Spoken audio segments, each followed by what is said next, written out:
क्या आपने कभी सोचा है कि अघोरी साधु अपने भोजन में मुर्दों का कच्चा मांस क्यों खाते हैं? मुर्दों के साथ शारीरिक संबंध बनाने से उनको क्या मिलता है? अघोरी साधु श्मशान में रहकर ही साधना क्यों करते हैं, जहां बाकी लोग जाने से भी डरते हैं? अघोरी की मृत्यु के बाद उनका अंतिम संस्कार कैसे किया जाता है? महिला अघोरी अपना जीवन कैसे जीती है?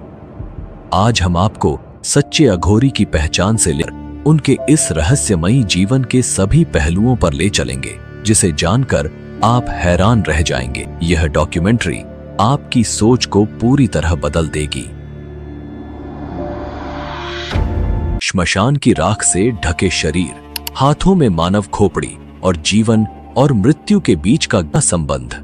अघोरी साधु, जिनका जीवन सामान्य साधुओं से बिल्कुल अलग, भयावह और रहस्यमय होता है।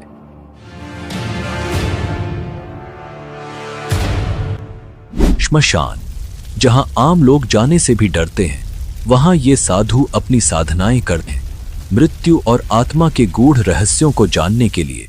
लेकिन क्या आप जानते हैं कि अघोरियों का जीवन सिर्फ साधना और ध्यान तक ही सीमित नहीं है?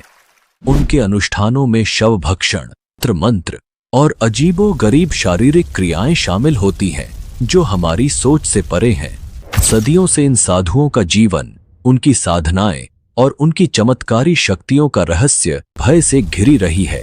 आज हम आपको अघोरी साधुओं की इस रहस्यमयी और गूढ़ दुनिया की गहराई तक लेकर चलेंगे, जहां जीवन और मृत्यु की सीमाएं धुंधली हो जाती हैं और मोक्ष प्राप्ति का मार्ग साधना की इस दुनिया में छिपा है। कृपया हमारे चैनल को सब्सक्राइब करके।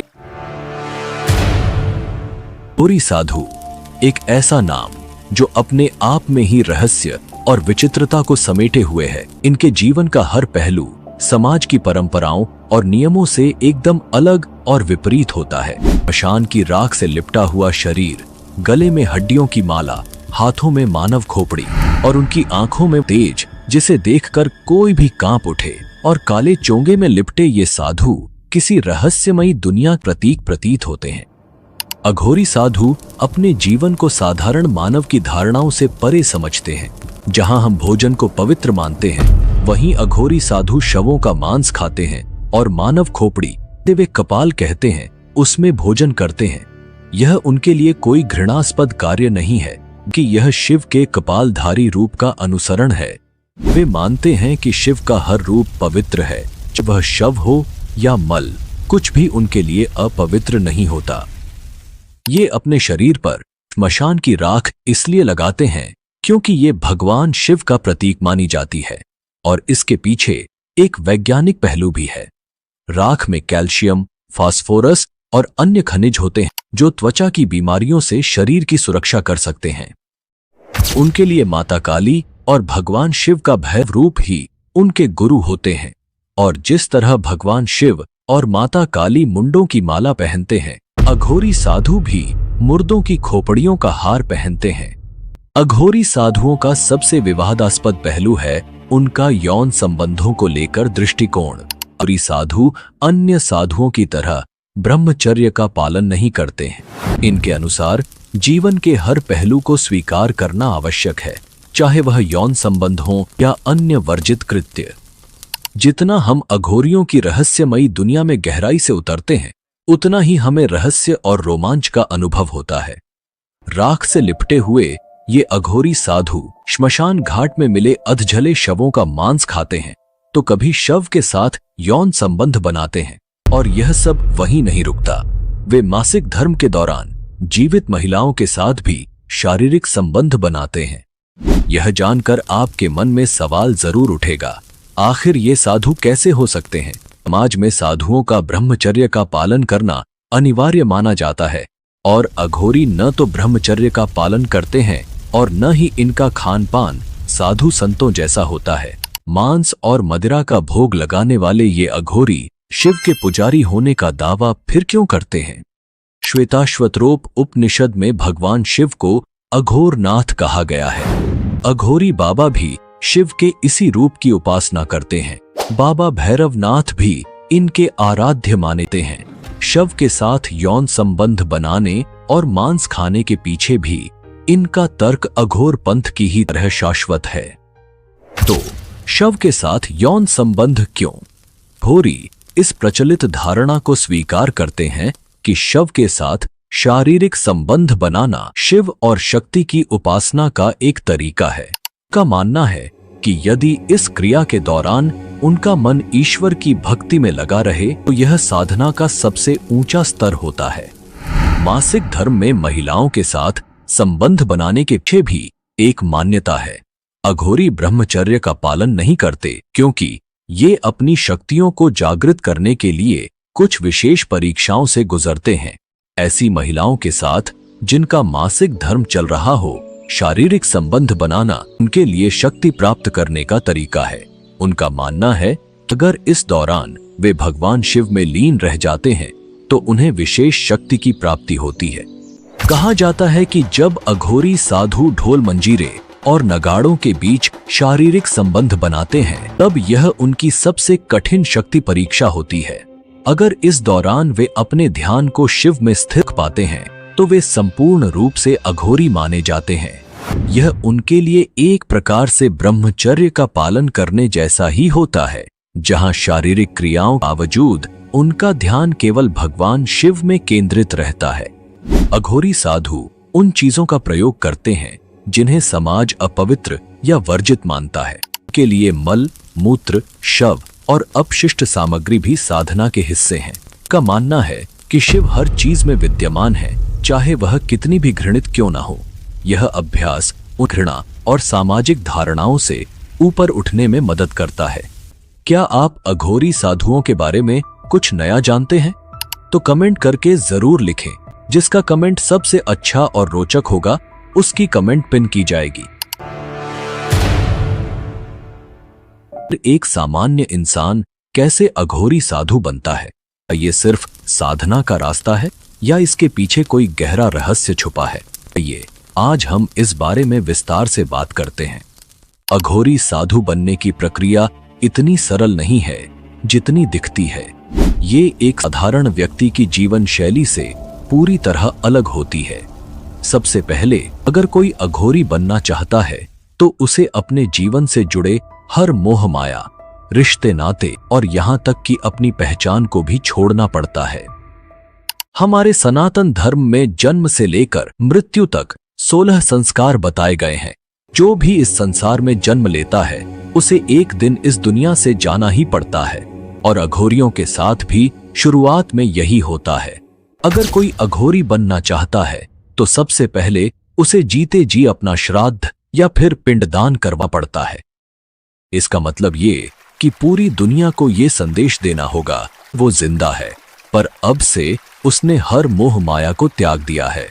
अब न उसका कोई परिवार है, न कोई घर और न ही अब उसका इस दुनिया में कोई अस्तित्व। यह शुरू होती है एक साधारण इंसान की यात्रा, खुद को अघोरी साधु में बदलने की। अघोरी बनने के लिए कोई उम्र की सीमा नहीं होती। आप 10 साल के हों या 50 साल के, उम्र कोई मायने नहीं रखती। न ही जाति, धर्म, कोई भी पुरुष या महिला अघोरी बन सकता है। और हाँ, आप बिल्कुल सही सुन रहे हैं, महिला भी अघोरी बन सकती हैं। यह साधना किसी विशेष वर्ग के लिए नहीं, बल्कि उन सभी के लिए है जो संसार के हर बंधन से मुक्त होकर एक नई राह पर चलने के लिए तैयार होते हैं। अघोरी बनने की राह पर सबसे पहला कदम है अपने गुरु की तलाश। साधना का सबसे महत्वपूर्ण हिस्सा है। लेकिन अगर आपको कोई मानव गुरु नहीं मिलता तो आप बाबा काल भैरव को अपना गुरु बना सकते हैं, जो काशी के कोतवाल माने जाते हैं। बाबा काल भैरव भगवान शिव के रौद्र रूप, वही आपके मार्गदर्शक और गुरु बन जाते हैं। उनकी साधना करके आपको उन्हें गुरु रूप में स्वीकार करना होता है। और इसके बाद आता है सबसे बड़ा कदम, पिंडदान, यानी खुद को इस संसार से पूरी तरह से मुक्त कर देना। इसका मतलब है कि दुनिया में अब आपका कोई अस्तित्व नहीं रहेगा, कोई परिवार नहीं, कोई मोह माया नहीं। अब से आप केवल शिव के साधक हैं। शिष्य का चयन होने के बाद उसे एक गुप्त मंत्र दिया जाता है। यह कोई साधारण मंत्र नहीं होता। इस मंत्र को बिना एक भी दिन छोड़े लगातार 12 साल तक अपना पड़ता है। हाँ, 12 साल तक। जो शिष्य इस मंत्र साधना को पूरी तरह निभा पाता है वही इस कठिन मार्ग पर आगे बढ़ने का हकदार बनता है। अघोरी 3 तरह की साधनाएं करते हैं: श्मशान साधना, शिव साधना और शव साधना। और खास बात यह है कि ये तीनों साधनाएं श्मशान घाट के भीतर ही की जाती हैं। साधना शुरू करने से पहले अघोरी अपने शरीर पर श्मशान की भस्म लपेटते हैं, काला चोंगा धारण करते हैं और फिर शुरू होती है ये रहस्यमयी साधना। पहली है शव साधना। अघोरी तंत्र विद्या के धनी होते हैं और ये साधना रात के अंधेरे में की जाती है। शव को मांस और मदिरा का भोग लगाया जाता है और साधना के चरम पर पहुंचने पर कहा जाता है कि मुर्दा बोल उठता है। ये साधना कामाख्या पीठ, त्र्यंबकेश्वर, उज्जैन और तारापीठ के श्मशानों में की जाती है, जहां केवल अघोरी ही उपस्थित हो सकते हैं। दूसरी साधना है शिव साधना। इसमें अघोरी शव के पास बैठकर मांस और मदिरा का भोग लगाते हैं और फिर शिव की तरह शव पर एक पैर से खड़े हो जाते हैं, जैसे शिव की छाती पर माता पार्वती का पांव रखा गया था। घंटों तक इस साधना के दौरान अघोरी अपनी शक्तियों को बढ़ाते हैं। तीसरी साधना है श्मशान साधना। ये साधना शव और शिव साधना से अलग होती है। इसमें अघोरी मृतक के परिवार को भी शामिल करते हैं। शव की जगह शव पीठ की पूजा की जाती है। प्रसाद के रूप में मांस और शराब की जगह दूध से बना मावा चढ़ाया जाता है। अब जानते हैं असली अघोरी साधु की पहचान कैसे करें। असली अघोरी साधु की पहचान करना इतना आसान नहीं होता। साधारण साधुओं की तरह दिख सकते हैं, लेकिन उनकी जीवन शैली और साधनाएं बहुत गहरी और रहस्यमयी होती हैं। अघोर विद्या के जानकार मानते हैं कि असली अघोरी कभी आम दुनिया में सक्रिय नहीं होते। अगर वे समाज में रहते भी हैं तो दिखावा नहीं करते।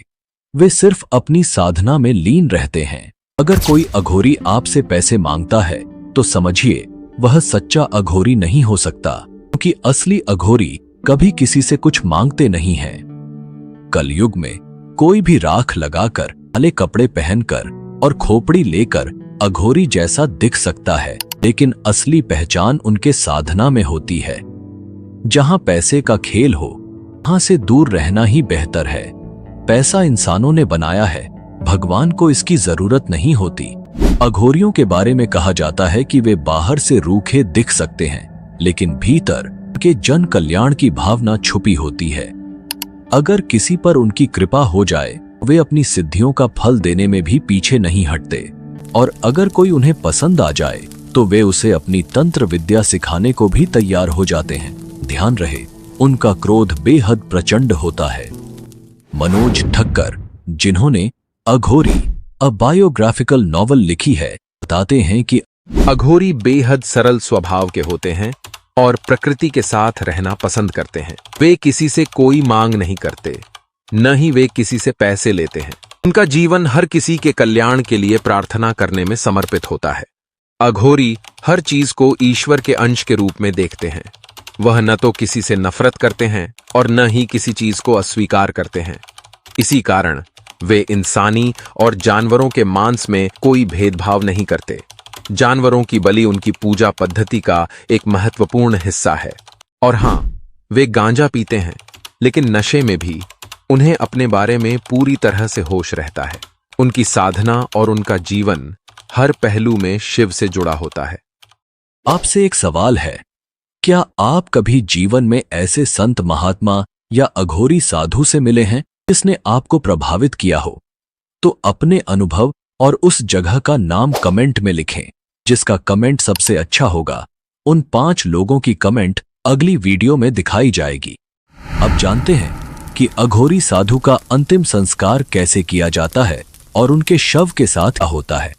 अघोरियों का अंतिम संस्कार हिंदू धर्म की पारंपरिक विधियों से कुछ हद तक मेल खाता है, लेकिन इसमें कई अनूठी बातें भी शामिल होती हैं। जब कोई अघोरी मृत्यु को प्राप्त करता है तो उसका शरीर साधारण तरीकों से नहीं जलाया जाता। अधिकतर मामलों में अघोरी का अंतिम संस्कार श्मशान भूमि में गंगा या किसी पवित्र नदी के किनारे किया जाता है। मृत अघोरी के साथ ही उसके शव को या तो जला देते हैं, दफना देते हैं या उसे पवित्र नदी में प्रवाहित कर देते हैं। अघोरी कभी अपने साथी अघोरी के शव को नहीं खाते। कुछ अघोरी साधु अपनी अंतिम इच्छा के अनुसार अपने शरीर को गंगा में प्रवाहित करने या श्मशान भूमि में छोड़ने की बात कहते हैं। तो दोस्तों, इस तरह किया जाता है अघोरी साधुओं का अंतिम संस्कार। उनके जीवन की तरह ही का अंतिम संस्कार भी अनोखा और रहस्यमयी होता है। संस्कृत में अघोरी का मतलब है उजाले की ओर जाने वाला। ये शब्द इतना पवित्र और शक्तिशाली माना जाता है कि ये इंसान को हर बुराई से मुक्त करने की क्षमता रखता है। अघोरी साधुओं का इतिहास और उनकी उत्पत्ति एक ऐसा रहस्य है जो समय के साथ गहराई में डूबा हुआ है।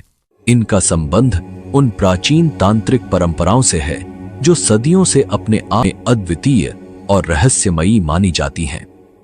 कहा जाता है कि 7वीं और 8वीं शताब्दी में अघोरी साधुओं की जड़ें कापालिक और कालामुख जैसे उग्र तांत्रिक संप्रदायों में समाई हुई हैं। यह वो साधु थे जो मानव खोपड़ी से भोजन करते थे और तांत्रिक अनुष्ठानों में मांस और मदिरा का भोग लगाना, शवों की पूजा करना और मानव की बलि देना। इन्हीं परंपराओं से अघोरी साधुओं की उत्पत्ति मानी जाती है, जिन्होंने जीवन और मृत्यु के भेद को मिटाने की साधना की शुरुआत की। अघोरी शिव के अद्वितीय भक्त होते हैं।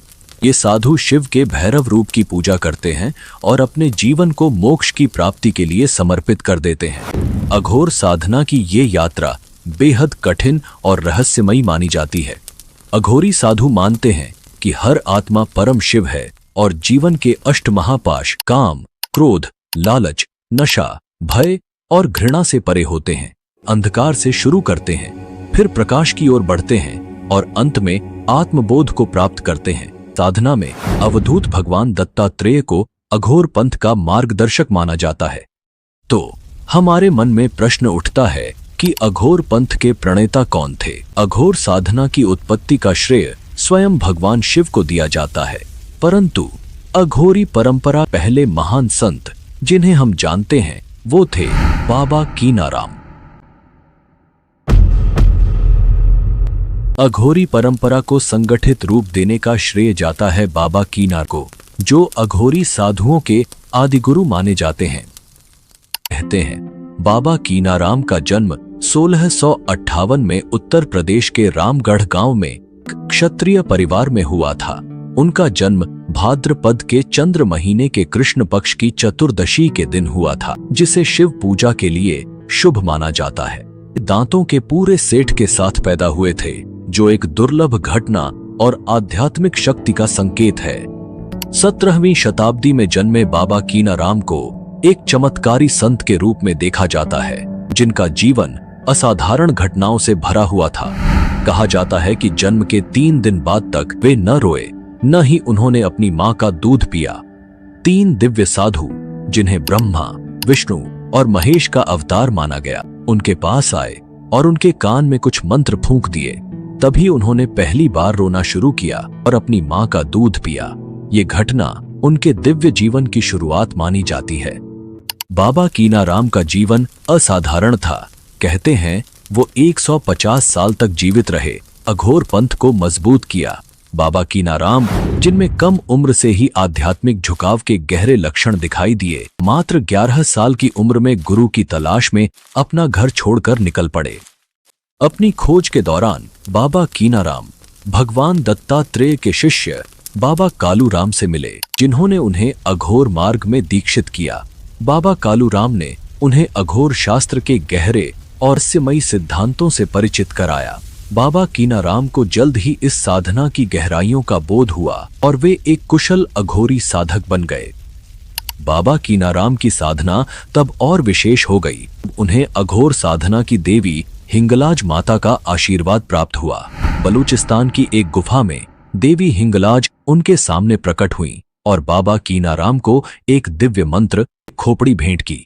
यह खोपड़ी अघोर साधना का प्रमुख प्रतीक बन गई और बाबा कीनाराम की साधना और भी शक्तिशाली हो गई। वाराणसी के क्रीम कुंड आश्रम की स्थापना कर उन्होंने इस परंपरा को संरक्षित किया। आज भी इस आश्रम में अघोरी साधु उनकी शिक्षाओं का पालन करते हैं और मान्यता है कि यहाँ की साधनाओं से अलौकिक शक्तियां प्राप्त होती हैं। अगले चैप्टर में हम अघोरी साधुओं की साधनाएं और तंत्र मंत्र उन्हें कई प्रकार की अलौकिक शक्तियां प्रदान करती हैं।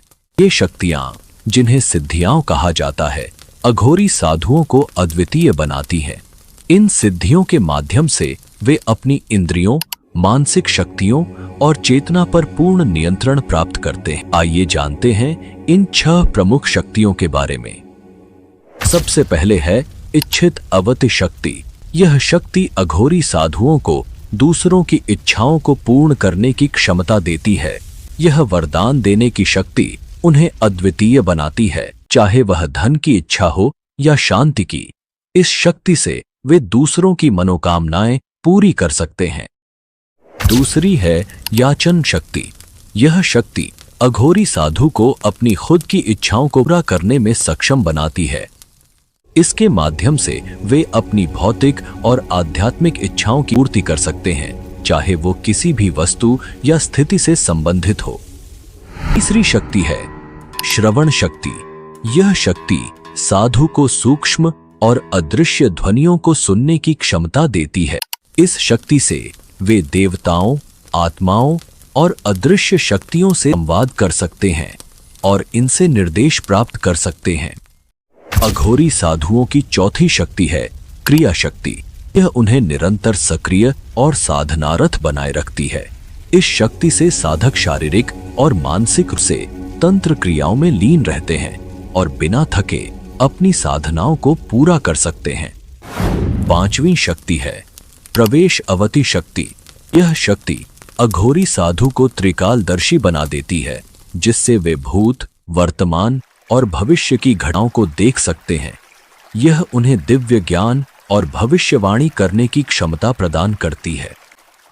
अंत में स्वाम्यर्थ शक्ति। यह शक्ति अघोरी साधु को अपने मन, शरीर और इंद्रियों पर पूर्ण नियंत्रण देती है। इस शक्ति से वे अपने मन को किसी भी स्थिति में स्थिर रख सकते हैं, सभी प्रकार की इच्छाओं पर विजय प्राप्त कर सकते हैं। ये 6 शक्तियां अघोरी साधुओं को साधारण मानव से परे ले जाती हैं और इन्हीं शक्तियों के माध्यम से वे जीवन और मृत्यु के भेद से ऊपर उठ जाते हैं। इसका मणिकर्णिका घाट, जिसे महाश्मशान कहा जाता है, यहाँ दिन रात अंतिम संस्कार का सिलसिला चलता रहता है। मणिकर्णिका घाट को अघोरियों का विशेष स्थान माना जाता है। इसके पीछे प्रमुख कारण है बाबा विश्वनाथ का मंदिर और गंगा के 84 घाट, जहां अघोरी तांत्रिक गुप्त साधनाएं करते हैं। यह घाट सदियों से तंत्र साधनाओं का प्रमुख केंद्र रहा है। इन बनारस के अलावा भारत और अन्य स्थानों पर भी अघोरी साधना के कई प्रमुख स्थल हैं। आइए जानते हैं उन कुछ प्रसिद्ध स्थानों के बारे में जहां अघोरी तंत्र साधना की गहरी जड़ें। सबसे पहले बात करते हैं तारापीठ की। पश्चिम बंगाल में स्थित यह स्थान तांत्रिक साधनाओं के लिए प्रसिद्ध है। तारापीठ को तंत्र साधना के सबसे प्रमुख केंद्रों में एक माना जाता है।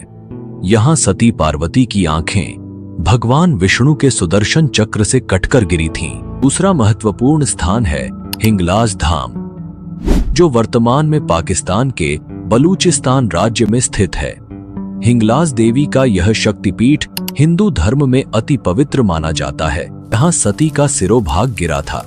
हिंगलाज माता को अघोरियों की कुलदेवी कहा जाता है। असम का कामाख्या देवी मंदिर भारत के प्रमुख शक्तिपीठों में से एक है। यह स्थान तंत्र साधना के लिए प्रसिद्ध है, जहां देवी सती का अंग गिरा था। यहाँ अघोरी तांत्रिक गुप्त सिद्धियां प्राप्त करने के लिए साधना करते हैं। यह स्थल अघोरियों के लिए अत्यधिक महत्व रखता है। इसके अलावा भारत में अघोरी साधनाओं के कई प्रमुख केंद्र हैं, जैसे चित्रकूट, जगन्नाथपुरी, कालीमठ और कोलकाता का काली मंदिर। नेपाल के काठमांडू में अघोर कुटी और त्र्यंबकेश्वर ज्योतिर्लिंग भी अघोरी साधकों के लिए बेहद महत्वपूर्ण जाते हैं।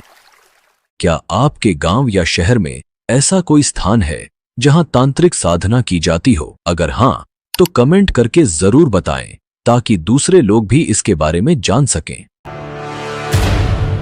साधु और नागा साधु दोनों ही भगवान शिव के अनुयायी होते हैं, लेकिन इनकी साधनाएं और जीवन शैली बिल्कुल अलग होती है।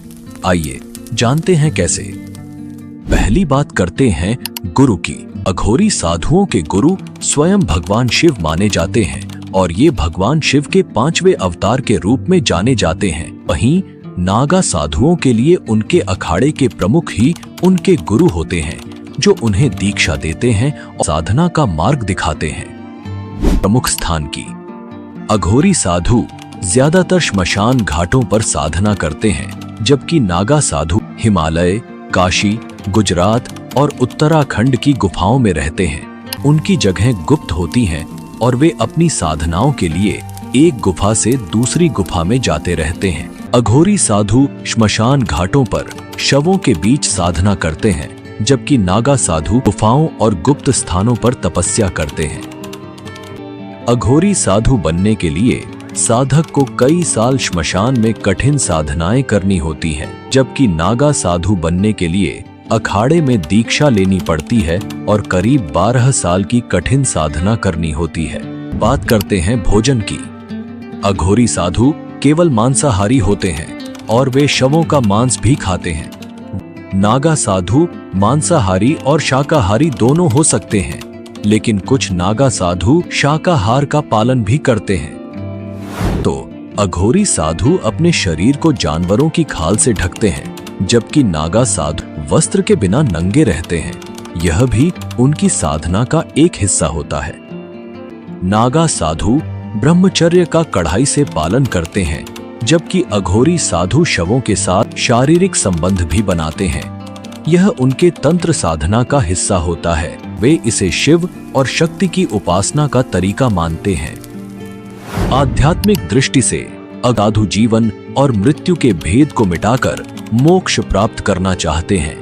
नागा साधु धर्म और समाज की रक्षा के लिए अपनी तपस्या करते हैं। ठान भी अलग होते हैं। अघोरी साधु तंत्र मंत्र, शव साधना और श्मशान साधना करते हैं, कि नागा साधु अग्नि यज्ञ और ध्यान के माध्यम से अपनी साधना को पूरा करते हैं। तो अघोरी साधु शिव के उग्र रूप भैरव और शक्ति की साधना करते हैं, वहीं नागा साधु भगवान शिव के शांत और ध्यानमग्न रूप की पूजा करते हैं। इन सभी अंतर के बावजूद दोनों ही साधु अपने अपने मार्ग पर भगवान शिव की भक्ति करते हैं और उनकी साधनाएं हिंदू धर्म में। दोस्तों, ये थी अघोरी साधुओं की रहस्यमयी दुनिया।